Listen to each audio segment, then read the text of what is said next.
di mana kita telah selesai membahaskan kisah Nabi Sulaiman alaihi salam bersama dengan putri Saba Balqis, yang akhirnya Balqis menerima agama Allah, tunduk kepada Allah dalam keadaan sebelumnya dia merasakan dirinya haibat, kerajaan yang dipimpinnya haibat, sehingga dia dan rakyatnya menyembah matahari. Alhamdulillah, akhirnya hidayah bersama dengan Balqis. Kita sambung pada malam ini ayat 45 dan 46. Allah Subhanahu wa ta'ala berfirman, A'udzu billahi minasy syaithanir rajim. وَلَقَدْ أَرْسَلْنَا إِلَى ثَمُودَ أَخَاهُمْ صَالِحًا أَنِ اعْبُدُوا اللَّهَ فَإِذَا هُمْ فَرِيقَانِ يَخْتَصِمُونَ قال يا قوم لم تستعجلون بالسيئة قبل الحسنة لولا تستغفرون الله لعلكم ترحمون صدق الله العظيم. Dan demi sesungguhnya kami telah mengutus kepada Thamud, saudara mereka Nabi Saleh alaihi salam, yang menyeru mereka dengan berkata, sembahlah kamu akan Allah. Maka tiba-tiba mereka menjadi dua puak, mukmin dan kafir yang berbalah. Ayat 45 Suratun Naml memulakan kisah seorang Nabi dan Rasul alaihi salam, Nabi Saleh alaihi salam, di mana Nabi Saleh adalah di antara Nabi dan Rasul yang berbangsa Arab. Allah Subhanahu wa ta'ala menceritakan tentang kisah Nabi Saleh di dalam banyak surah-surah di dalam Al-Quran. Antaranya Suratul A'raf, antaranya Asy-Syu'ara, bahkan sampai kepada juz' amma. Di dalam surah Asy-Syams, wasyamsi wadduhaha, kan ada kisah Nabi Saleh di hujung surah. Allah Subhanahu wa ta'ala mengulang-ulang kisah Nabi dan Rasul dengan tujuan supaya kita mengambil manfaat pengajaran yang terlalu besar, iaitu apakah yang dibawa oleh Nabi dan Rasul. Kemudian kita mesti akan jumpa ayat akibat dari menentang Nabi dan Rasul. Itu memang sefe lah kita kata, ataupun dalam Quran kita panggil sunnah Al-Quran. Begitu dia punya perjalanan dia. Apa yang Nabi-Nabi bawa, dia berhadapan dengan kaum dia, terutama Rasul, dan kemudian mesti kita akan lihat apakah ending bagi kaum itu yang menentang Allah dan Rasul. Dalam ayat 45 itu Allah Subhanahu wa ta'ala menyebut bahawa Nabi Saleh itu bukan orang asing bagi Thamud. Allah sebut dengan akhahum, saudara mereka. Kalau kita rujuk dalam surah Asy-Syu'ara, saya ambil Asy-Syu'ara sebab dia pendek, ayat dia pendek. Kalau Al-A'raf panjang, so ambil yang mudah. Allah sebut bermula ayat 141. Kata Allah, kazzabat Samudul mursalin idh qala lahum akhuhum salihun ala tattaqun inni lakum rasulun amin fattaqullaha wa ati'un. 4 ayat, 141 hingga 144 Asy-Syu'ara. Boleh ambil cross reference untuk ayat 45 An-Naml.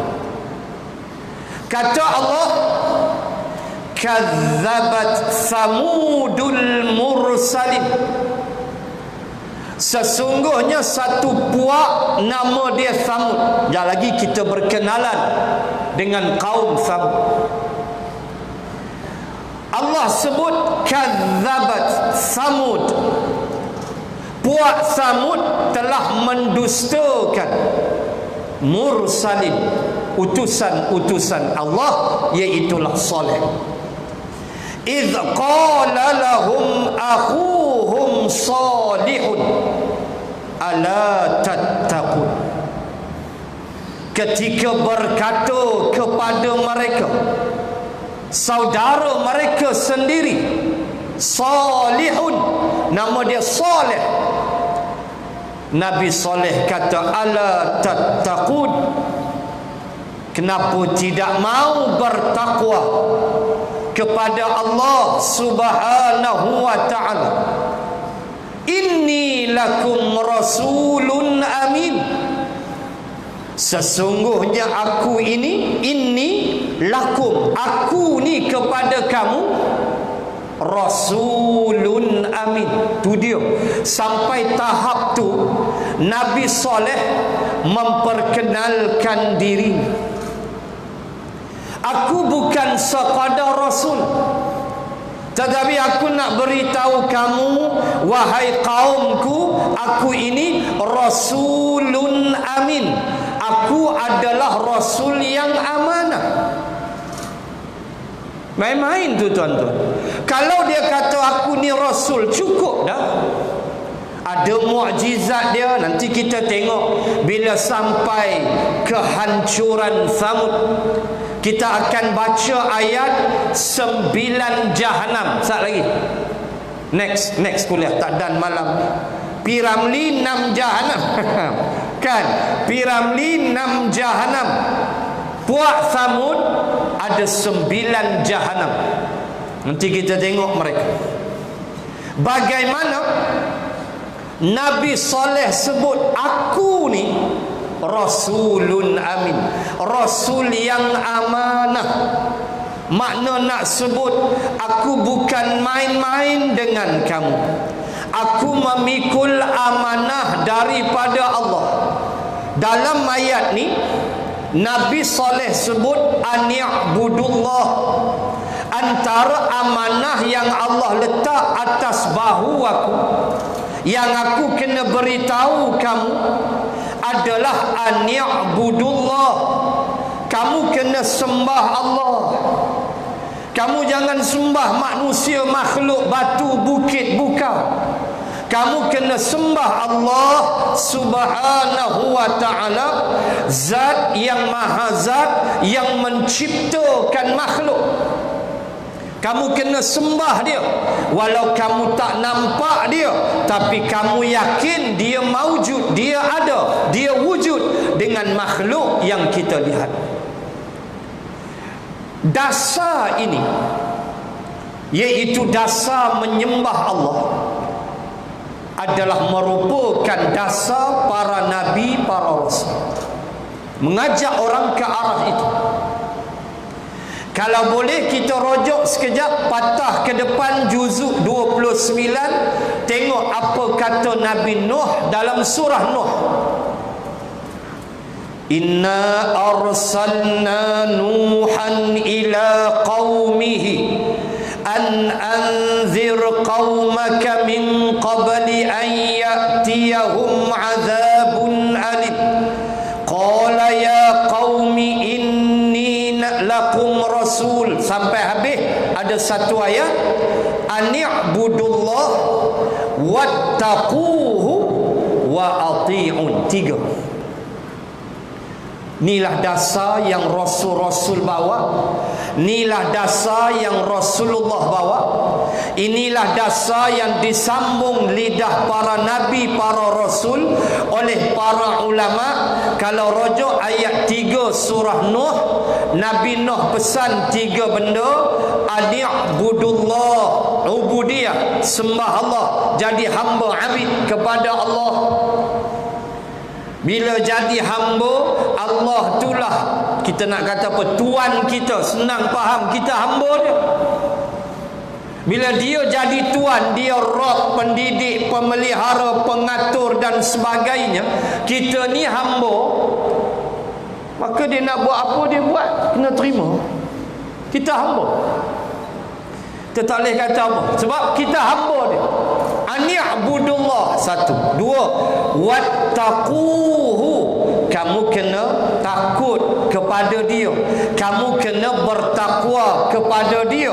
Dan dasar ketiga, ati'un, kena ikut aku. Itu dia. Sama macam disebut oleh Nabi Saleh. Ayat tadi Asy-Syu'ara, apabila Nabi Saleh sebut inni lakum rasulun amin, maka ayat 144 Asy-Syu'ara, Nabi Saleh kata fattaqullaha wa ati'un, kamu kena takut kepada Allah, kemudian wa ati'un, kamu kena ikut aku. Itu tak boleh tolak. Takut pada Allah dan mesti ikut para rasul. Sebab rasul dipilih oleh Allah. Rasul walau manusia seperti kita, mereka membawa risalah ajaran yang datang daripada Allah, yang bukan direka-reka oleh manusia. Maka kena ikut Rasul, kena ikut Rasulullah sallallahu alaihi wasallam. Setakat mana kita mampu hak sunat, wajib kena ikut. Baik, Allah utus, saya selalu sebut, tuan-tuan muslimin muslimat, bila Allah kirim manusia yang dilantik menjadi rasul, Allah Subhanahu wa ta'ala akan kirim Rasul ni kepada bangsa yang bertamadun. Itu dia punya jalan, dia memang macam tu Allah Ta'ala buat. Rasul yang Allah kirim menghadapi kaum bangsa yang memiliki ketemadunan, hadarah, warisan heritage, civilization, manusia yang hidup dalam keadaan mereka itu ada tamadun. Susah banyak bangsa Quraisy, bangsa yang bertamadun, bangsa yang dihormati, puak yang cukup digeruni, puak yang kira kalau tabik ni tabik spring yang kaki-kaki sekali. Kalau rombongan Abu Jahal tu melintah di satu kampung, Abu Jahal nak pergi Syam, niaga, lalu kampung, puak-puak kampung tu berdiri tabik ke Abu Jahal. Sebab penjaga Kaabah, sebab mereka punya tamadun, mereka pakar berniaga, mereka hebat berniaga. Sampai Nabi, depan rumah Nabi pun, kalau sembang Nabi berniaga, Nabi di rumah Khadijah tu, di hujung Marwah sebelah kanan adalah rumah Sayyidatina Khadijah yang sekarang ni dah jadi toilet. Puak Arab biasa dia roboh habis kan, jadi toilet dah. Tu tapak rumah Sayyidatina Khadijah di hujung sebelah kanan Bukit Marwah.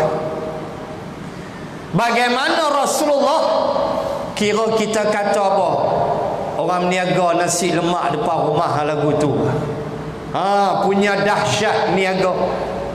Bila PKP dah habis niaga lalu kan, kita pun naik syok.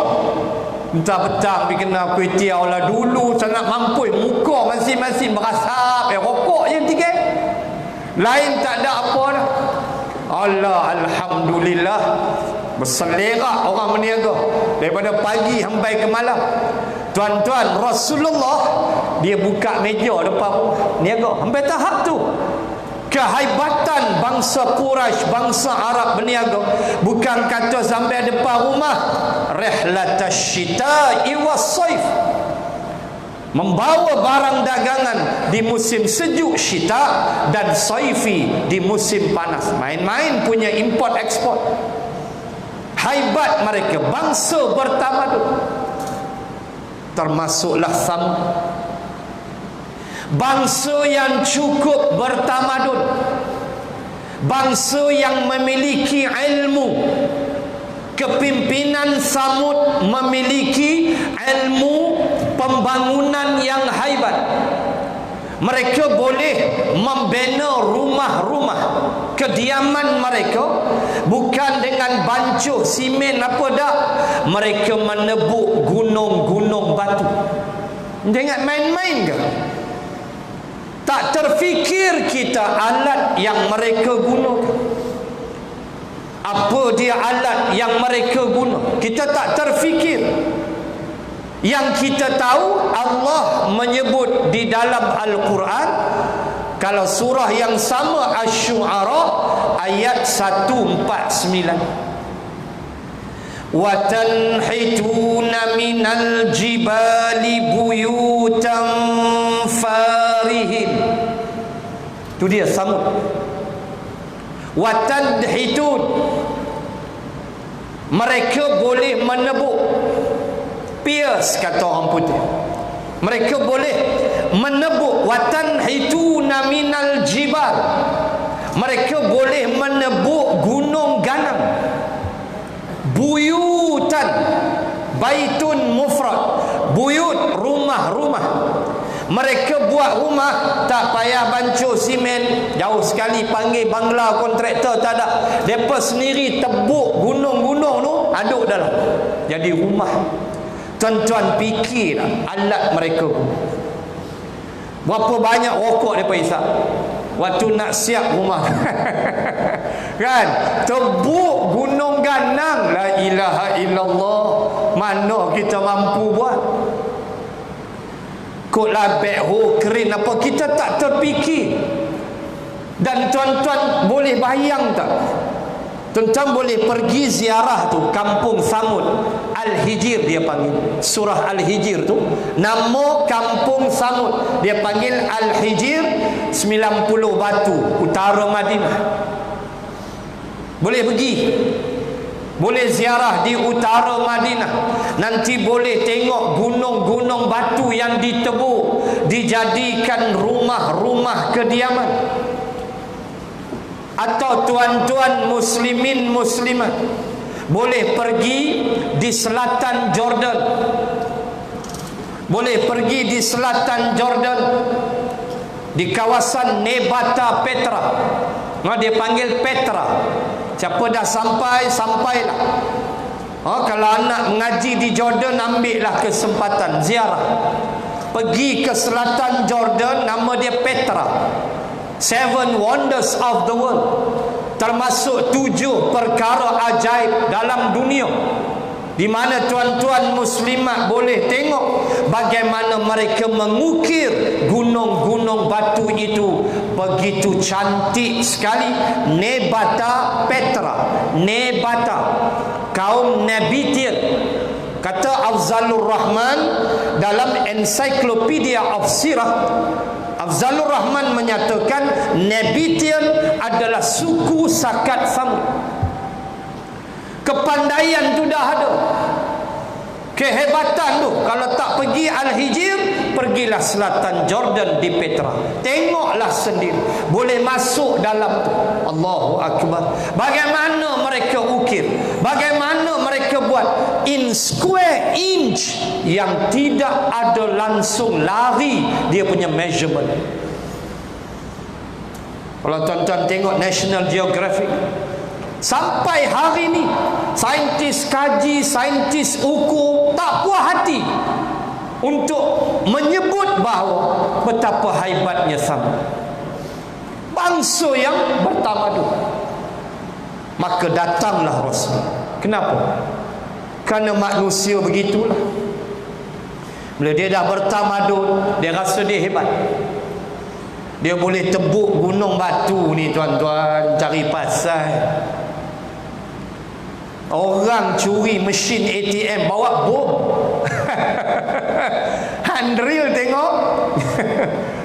Apa cerita Italian Job ke apa? Ada cerita Mak Saleh kan? Siapa tengok? Saya tengok tu dalam apa nama ni, Astro. Italian Job tu kisah merompak tu lah. Dia tebuk tu, ya Karim, jongkong mah tu. Gamak popak tu mengaji yang tu kot. Kan? Punya cekap. Sampai bom mesin ATM tak boleh nak tebuk. Kalau drill pun takat tu, lepas tu senyap, tak boleh pi. Batu juga, kerah juga. Tuan bayang Samud. Allahu Akbar. Bila dah bertamadun, mula nak belagak. Kan? Mulalah rasa hebat, mulalah rasa Islam tak betul, mulalah rasa tak perlu pada agama. Pakai bikini pula dah abang. Oi, saya malas muntah nak ulas ni seorang ni. Semoga Allah kurniakan hidayah dan petunjuk. Hak itulah kita boleh habaq. Tuan-tuan muslimin muslimat, bagaimana bila manusia dah bertamadun, dia mula melupakan bahawa dia dicipta oleh Allah Subhanahu wa ta'ala. Ada pencipta dia, ada undang-undang peraturan untuk kita hidup. Maka Allah kirim bukan orang lain, akhuhum, saudara mereka, akhuhum, saudara mereka, bukan orang lain. Kenapa Allah sebut saudara mereka sendiri? Sebab kalau orang luar boleh jadi mereka petikai, mereka tidak puas hati. Mereka akan kata tak ada orang lain ke? Orang kampung kami kan ramai, paling tak ada SPM grade 3, jadilah orang kampung kami. Ni panggil orang luar yang kami tak kenal. Nah, Allah kirim soleh, orang kampung mereka sendiri yang bergaul dengan mereka semenjak kecil. Lalu Nabi soleh menyeru mereka, an ya'budullah, kamu kena sembah Allah. Tuan tengok, apabila manusia diseru dengan seruan-seruan kebaikan, maka menjadi satu lumrah, menjadi suatu peraturan di sisi Allah. Akan ada yang terima, akan ada yang tolak. Kita baca tu, imam baca tiap pagi Jumaat ayat berapa? 13. Walau syi'na la'ataina kulla nafsin hudaha walakin haqqal qawlu minni la'amla'anna jahannama minal jinnati wan nasi ajma'in. Tiap pagi Jumaat tu imam baca alif lam mim sajadah atau alif lam mim tanzil.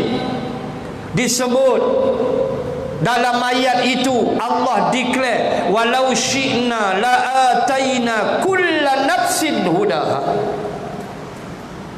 Kalau aku ndak, walau syi'na, kalau aku ndak, kalau syi'na, kalau aku berkehendak, kalau kami berkehendak, la'ataina kulla nafsin hudaha. Semua manusia dapat petunjuk. Tapi dia tak jadi macam tu. Itu sunnah. Kita tak boleh kata apa. Itu memang Allah menentukan. Ada syurga, ada neraka. Pilih. Wa nafsin wa ma sawwaha fa'alhamaha fujuraha wa taqwaha. Pilih. Aku cipta kamu, aku kirim kamu rasul, aku letak pada diri kamu nafsu, aku bagi kamu akal. Kita ni manusia, ada akal. Aku hantar rasul, aku bawa Islam. Kamu tak boleh fikir ke? Itu benda dia yang Allah Ta'ala pesan kepada kita. Seruan kebenaran tidak akan diterima oleh semua orang. Mesti ada yang terima, mesti ada yang tak terima. Yang tak terima atas pilihan dia, yang terima pun atas pilihan dia. Masing-masing Allah bagi lengkap, dua tangan, dua kaki, akal dengan sel-sel neuron yang sama, masing-masing dengan Quran yang satu, Allah yang esa, Rasulullah yang satu. Kenapa separuh menentang, separuh terima? Syurga dan neraka. Sebab itu kita diajar supaya senantiasa minta ketetapan hati. Sabbit qalbi ala dinika wa ta'atika. Sebab kita cukup takut dan bimbang. Hati ni boleh berbolak-bolak, hati ni boleh berpecah, hati ni kadang-kadang tidak boleh istiqamah.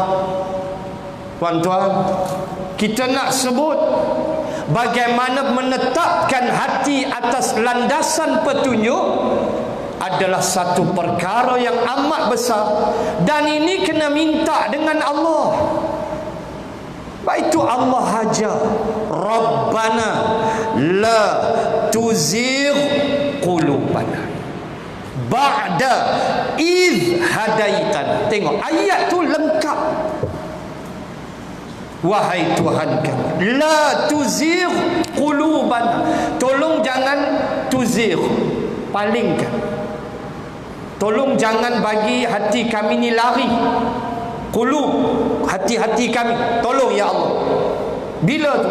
Ba'da, sesudah, idh hadaitan, sesudah engkau bagi petunjuk pada kami, sesudah kami kenal baiknya Islam, seronoknya mengaji, seronoknya ke masjid, gembiranya kami bila dibuka balik masjid. Allahu Akbar. Ya Allah, jangan palingkan hati-hati kami. Kami tak suka ke masjid, kami tak suka ke majlis ilmu, kami tak suka Al-Quranmu. Jangan ya Allah, kami pohon kepadamu. Ini doa Allah rakam dalam Al-Quran. Sebab pentingnya penjagaan hati untuk kita tetap. Orang sebut benda betul, dia tak cakap banyak dah, terima. Tak nak bantah. Tak ada pada dia sifat untuk dia bantah, tak ada. Kita tak nak jadi manusia yang lebih cerdik, lebih tahu. Qul a antum a'lamu amillah. Allah punya murka dengan bangsa Yahudi. Ayat tu khusus. Kalau secara asbab dia ialah bangsa Yahudi. Sampai Allah tanya, qul, katakan wahai Muhammad, tanya mereka, a antum a'lamu amillah. Adakah kamu lebih mengetahui daripada Allah? Yang kamu nak tolak Nabi aku, Yahudi tolak Rasulullah. Tanya mereka, a antum a'lamu amillah. Adakah mereka lebih tahu daripada Allah yang mengutuskan Rasulullah untuk seluruh umat, sehingga bangsa Yahudi terutama di Madinah menolak Rasulullah? Kita tak mau jadi macam tu. Muslimin dan muslimat, ingat, begitulah keadaan. Seruan kebenaran mesti ada penentang, mesti ada penerima. Dan kita mau memastikan kita penerima, bukan penentang. Dan untuk menjadi penerima, kita mesti belajar, kita mesti berilmu, kita mesti bersihkan hati, sucikan hati, kena banyak mujahadah, kena memahami bahawa Islam bukan agama main-main. Ia adalah dinullah, ia adalah nizamul hayat yang menyusun peraturan hidup manusia. Muslimin dan muslimat, dua puak ini, satu beriman, satunya kufur. Apa jadi? Mereka itu berbantah-bantah. Ujung ayat 45 ada yakhtasimun. Yakhtasimun maknanya berbantah. Satu benda yang sekali lagi obvious. Apa dia? Orang yang beriman akan membantah kekufuran. Orang yang beriman akan berlawan dengan kekufuran. Kekufuran pasti akan menentang iman. Yakhtasimun, tak boleh elak. Allahu Akbar. Bacalah Quran ayat mana tu. Zalika bi anna alladhina kafaru ittaba'ul batil wa anna alladhina amanu ittaba'ul haqqu min rabbihim. Ayat 3 surah Muhammad sallallahu alaihi wasallam. Kata Allah, yang demikian itu kerana orang-orang kafir yang berjuang dalam kekufuran itu, mereka itu ikut batil. Manakala orang beriman, haqqu min rabbihim, mereka akan ikut benar, kebenaran hak daripada Tuhan mereka. Maka kita kena pastikan, dan ia akan berlaku macam tu, bantahan, perlawanan antara hak batil. Tengoklah Rasulullah, seruan saja, ya ayyuhal muddathir, siap. Kenapa siap? Sebab ayat nombor 2 al-muddathir, qum fa'anzir, bukan qum fa'anlim. Seorang yang siapa tak kenal Rasulullah, turun saja ayat itu, ataupun dalam surah Asy-Syu'ara, wa anzir ashiratakal aqrabin, wahai Muhammad, berilah amaran sekarang kepada ashirah, keluargamu, aqrabin, yang paling dekat. Sebelum Al-Muddathir tu, Allah beritahu Nabi, sekarang wahai Muhammad, wa anzir ashiratakal aqrabin, berilah amaran sekarang kepada kaum kerabatmu dulu. Sebelum di Bukit Safa, mengikut riwayat dalam Ibnu Hisham, bila turun ayat itu, wa anzir ashiratakal aqrabin, berilah amaran kepada kaum kerabatmu. Nabi buat kenduri di rumah, buat makan sikit. Lalu Nabi bincang dengan Safiyah, makcik dia. Bincang. Safiyah mencadangkan, panggil semua Bani Hashim. Panggil semua Bani Hashim. Kata Safiyah binti Abdul Muttalib, tetapi jangan panggil Abu Lahab. Itu jangan panggil. Kak dia pun tahu hantu raya punya Abu Lahab.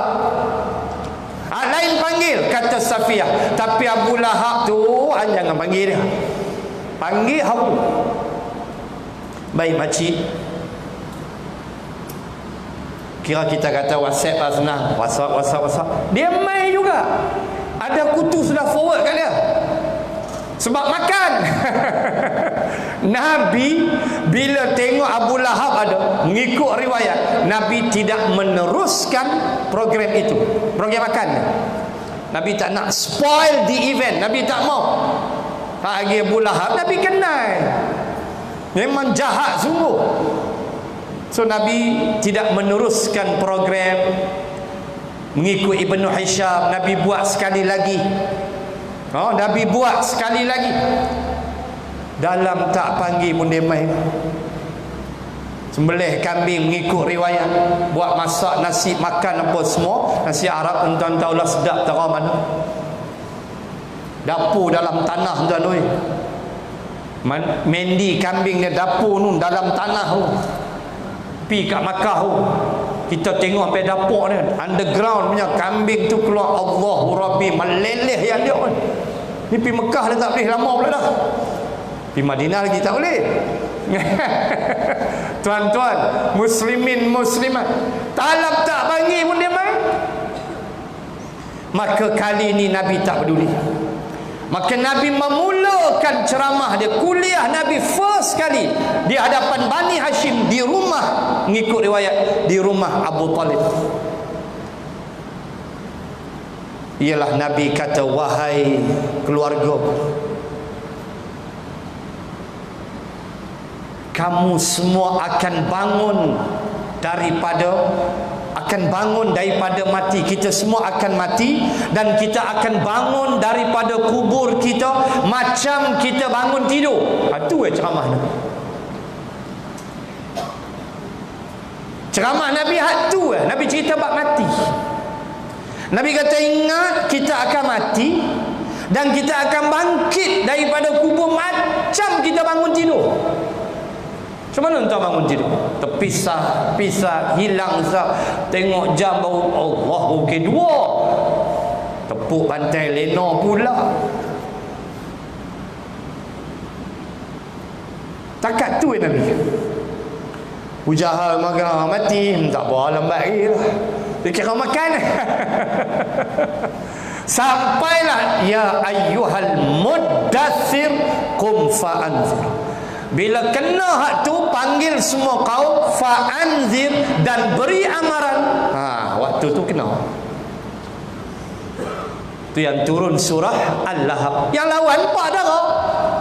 Semua kaum hantar wakil di bawah bukit Safa. Semua kaum datang. Yang tak boleh datang hantar wakil. Hampir tak, aku tak boleh pergi, kata JKKK dia. Awaknya ada harusan sikit. Hampir Zat, apa Muhammad nak cakap tu? Muhammad tu bukan reti bohong orang. Tu Quraisy. Pergi dengar Zat dia nak kata apa? Mesti dia habaq tu ada benda betul itu. Dia tak pernah bohong kita. Semua puak duduk bawah bukit Safa. Hantar wakil kalau kaum tak boleh mai. Tiba-tiba Nabi habaq, percayakah kamu kalau aku sebut kepada kamu, di sebalik bukit ini, bukit Safa ni, di sebalik bukit ni ada satu ketumbukan tentera nak serang kamu. Kamu percaya tak kamu? Allah jawab bawah, kami percaya wahai Muhammad. Engkau tak pernah berbohong, kami percaya. Nah, kata Nabi, sekarang aku nak beritahu bahawa aku ialah Rasul utusan Allah, sembah Allah. Kena dia tu bila ajak manusia, kita ajak manusia pegang dengan Islam ya, siap. Hadapilah dia punya ujian cabaran. Apatah lagi dalam keadaan kita sudah punya kuasa. Lagi dahsyat tekanan dia. Besok sidang parlimen, kita nak tengok rentak besok. Nak pilih speaker baru lah. Besok sidang parlimen, kita nak tengok. Tuan-tuan, bukan mudah. Tetapi kita mesti atas dasar itu. Adakah Nabi berganjak? Adakah Rasul-Rasul berganjak? Walaupun ada Rasul bukan mundur ke belakang, tidak. Cuma kecil hati sikit. Macam Nabi Yunus kan, kecil hati sikit. Kaum tak mau dengar. Ceramah ada 2 orang. Seorang jual CD, seorang jual kacang. Hak dengar ceramah Nabi Yunus. Dia kata lagu ni baik aku belah. Terjun laut telan ni ikan. Tu cerita tu. Merajuk bukan apa pun, kecil hati. Allah nak ajar. Tak ada kecil hati, hanturin 2 orang pun ceramah. Sampaikan kebenaran itu. Kenalah pertembungan itu pasti akan berlaku. Maka ini Allah sebut yahtasimun, berbalah. Yang berimanlah, berbalah dengan yang kufur. Yang kufur lagi kuat. Yang beriman berbalah atas hak. Yang kufur berbalah untuk menentang iman. Tak boleh lah. Tapi itulah yang berlaku. Undang-undang 355, harap sidang parlimen ni boleh bentang. Kabarnya begitulah. Tuan akan tengok nanti penentangan. Percaya. Yang akan bangun orang Islam tu tuan tengok. Yang tak setuju, yang marah, yang kononnya tak keadil lah, apalah macam-macam. Itulah sifat dia. Itulah senario yang terpaksa kita telan. Kerana syurga itu terlalu mahal. Muslimin dan muslimat sekalian, untuk kita nyatakan bahawa hak dan batin tidak akan bertemu. Berpisah di dunia, berpisah di akhirat. Dan kita mesti di atas dasar ini. Di atas dasar mahukan Islam yang syumul. Walau kita terpaksa menanti 100 tahun lagi.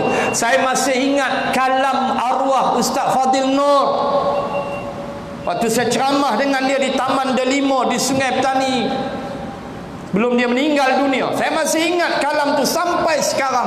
Arwah Ustaz Fadil sebut, kita akan menunggu kemenangan Islam ini. Kita akan menunggu untuk melihat Islam ini berdaulat walaupun 100,000 tahun lagi. Walhal umur dia waktu tu 60 lebih dah. Tahun depan tu dia meninggal. Apa dia yakinkah dia boleh hidup 100 tahun lagi? Ini dia. Yang penting jangan berganjak. Sebab inilah jalan yang Rasul-Rasul bawa kepada kita dan wajib kita mematuhi.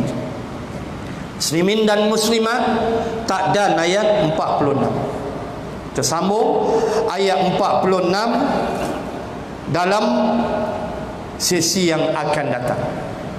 Dan saya malam ni saya nak minta maaf terlebih dahulu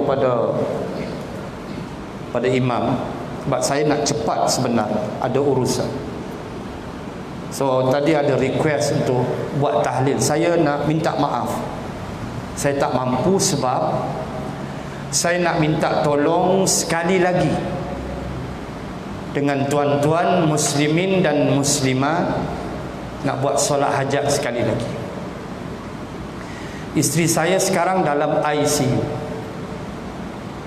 Hari itu buat bunga raya 2. So bila pergi ICU ni, tuan-tuan faham lah, saya menunggu aja telefon daripada hospital Sungai Petani. Sebab bila ICU tak boleh tunggu. Doktor akan halau. Tak boleh tunggu. Petang tadi ICU. So, saya menerima ketentuan Allah. Dan saya sudah pesan pada anak-anak, terima. Ngapa serah? Tereda. Namun kita jangan berhenti mengharap. Penyakit dia tu penyakit lama yang menyerang dia balik. 2017 Kalau tuan-tuan cek dari internet, dia panggil myelodolosis, adalah satu penyakit yang berpunca daripada tanah. Wife saya ni dia suka gardening, so bakteria tanah. So be aware, orang rumah be aware. Kalau gardening, sarung, wife pakai sarung, tapi dia buat macam mana, Allah uji. So kuman tu dia attack wife saya 2017 sampai terpaksa operate peha belah kanan. Ada nanah, dia bawa nanah, kuman tu bawa nanah. So operate peha ni, buang nanah tu, setengah botol mineral nanah. So recovery lah, alhamdulillah. Doktor briefing saya 3 hari lepas. Doktor kata kami dah confirm, cek darah dia, kuman yang sama attack balik. Allahu Akbar. So kuman yang sama attack dia, dia jadi lemah, dia jadi meracau, dia jadi tak ketahuan. Dia tengok kita, dia tak kenal lagi, dia pejam mata lagi, dia minta peluk, kita peluk dia. Itu kan dia kuman tu memang itself, sifat dia. So cuma laki, kata doktor, dalam kami dah scan tubuh dia, kata doktor, tak ada nanah. Alhamdulillah, that's a good news, kata doktor Cina ni. Cuma tak macam mana tersangkut juga nanah tu di kaki dia, di buku lali dia. Dan pagi tadi operation buang nanah tu di kaki tu. Saya sign semualah, borang high risk lah, dia panggil high risk, risiko tinggi lah. I have to do lah whatever yang baik, I have to. Saya terpaksa sign bagi sihat. So dah operate pagi tadi, keadaan agak lemah sikit dengan blood pressure dia low apa semua. So doktor terpaksa tolak ke ICU monitoring. So bila ICU saya tak boleh pergi lah, saya tak boleh tengok. Kalau tengok pun seminit 2 je, itu pun nurse akan escort. Itu cerita dia. So saya tetap mengharap pertolongan Allah. Kita jangan putus asa. Itu cerita dia. So saya mohon muslimin dan muslimat, lepas solat isyak, kita solat hajat 2 rakaat, saya minta maaf, saya nak cepat, ada urusan di Sungai Petani. So kita solat hajat dan doalah di sujud yang terakhir. Nama isteri saya Nuraini, moga Allah sembuhkan dia, kembali kepada kesihatan yang asal. Sebab mulut dia duk sebut, ya Allah, nak pergi masjid. Tu aja. Ya Allah, nak pergi masjid. Dia sebut yang tu ya. Really sad. Memang sedih. Tak apalah. Saya pohon muslimin dan muslimat, mudah-mudahan Allah sembuhkan dan kembali kepada kesihatan yang baik. Maaf saya agak sedikit emosi. Sekadar itu dulu untuk malam ni. Mudah-mudahan Allah mudahkan segala urusan. Bismillahirrahmanirrahim. Alhamdulillahi Rabbil Alamin. Assalatu wassalamu ala Rasulillah wa ala alihi wa sahbihi ajma'in. Allahumma zidna ilman warzuqna fahman. Allahumma rzuqna fahman nabiyyin wa hifzal mursalin. Allahumma ij'al jam'ana hadha jam'an marhuma wa tafarruqana min ba'di tafarruqan ma'suma. Wa sallallahu ala Rasulillah wa ala alihi wa sahbihi wa baraka wa sallam. Walhamdulillahi rabbil alamin. Assalamualaikum warahmatullahi wabarakatuh.